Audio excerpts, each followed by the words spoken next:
Today we will see LeetCode problem 231 power of 2. First we will discuss the problem statement and understand the problem statement, and we will understand the approach and discuss the approaches. First approach is brute force approach and second approach is an optimal approach, and then we will try run the code also. So let's start. Let's understand the problem statement and the approach. Okay, so the problem we are taking that power of 2. Okay, power of 2. This is an 231 number problem on LeetCode.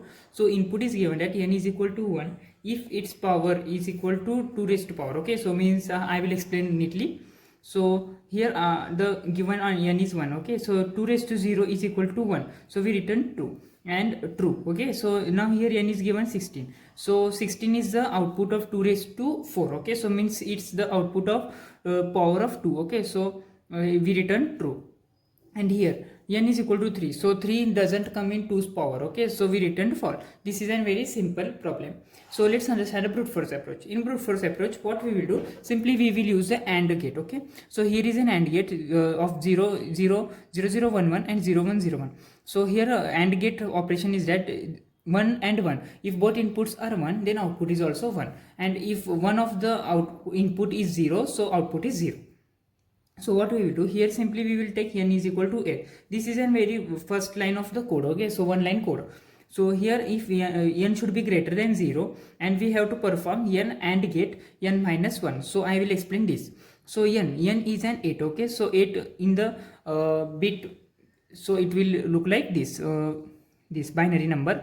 Binary number you code know that 8 4 2 1. Okay, so this is an code 16 here, 32 like this. Okay, double double double, this is an binary number. Okay, so we will convert 8 into binary number. Into converting 8 into binary number, 8 will be 1 and here 0. Okay, so this is an 8. So here is an AND. Okay, AND operation, we are using AND operation.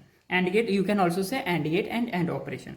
So here we will use n AND operation, n minus 1. N minus 1 means 7. Okay, so convert it into the binary number 7. Okay, so 7 here, sum of 7 is here, 2 plus 4 plus 1 6, 4 plus 2 6 plus 1 is equal to 7. So 1 1 0. Okay, remaining will be 0.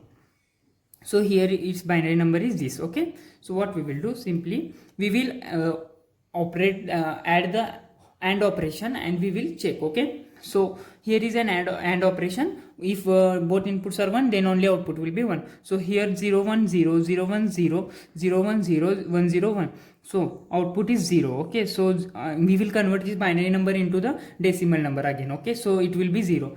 If it is equal to 0, then only we have to return the true. Okay, and if it is not equal to 0, then we will return false.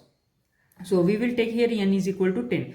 Okay, 10, after converting 10 into binary number, it will look like 1010, and n minus 1 9 will be look like 1001. Okay, now we will operate here AND operation. Okay, so 0 1 is 0, 1 0 is 0, 0 0 is 0, and 1 1 is 1. This will be not equal to 0, it will equal to 8. Okay, so we will return false. So this is an brute force approach. Now we will use the recursion approach. Okay, so what we will do, simply if n is equal to 1, then we will return true, and if the n is less than 0, okay, or n modulo 2 means if n is 7. Okay, I will take it, n is 7 modulo 2, it will become the 1. Okay, so it will is not equal to 0, so we will return false. Okay, so now here is a recursion function. Okay, we will call the function itself again and again. So return is power of 2 n modulo 2, n divided by 2. Now I will explain with an example.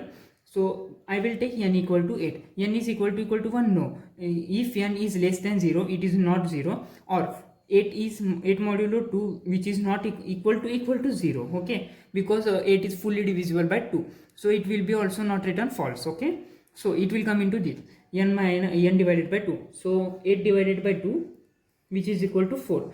Now 4 will be gone again up. Okay, again now n is become 4. Okay, so now we will check, this will also not run, this will also not run, because 4 is fully divisible by 2. So it will come here again, 4 will be divisible by 2, divided by 2, and 2 will be pushed up, means called again. Okay, by function. So n is become 2. So Now n is not equal to 1, n is less than 0, or n is fully divisible by 2, so its answer will be 0, so this line will be skipped. Okay, so again the function will be called 2 divided by 2, which is equal to 1. Now n is equal to 1. Okay, so now n is equal to 1, so n is equal to 1. Now n is equal to 1, so we will return true. Okay, this is a very simple approach by using recursion. Okay, so let's see the code for our approach. Let's write code for our approach. So first we will check here, if n is equal to 1, then we will return true, and again we will check if n is less than equal to 0, or n is not fully divisible by 2. Okay, means I will write here this not equal to 0. Okay, then we will return false, and now we will return here we will call the same function again. So each power of 2. Okay, n divided by 2, we will send the n divided by 2 by dividing. Okay, and we will call again function. So let's compile the code. This is a 3-line code, very simple code. Okay, our code is successfully compiled, so let's submit the code.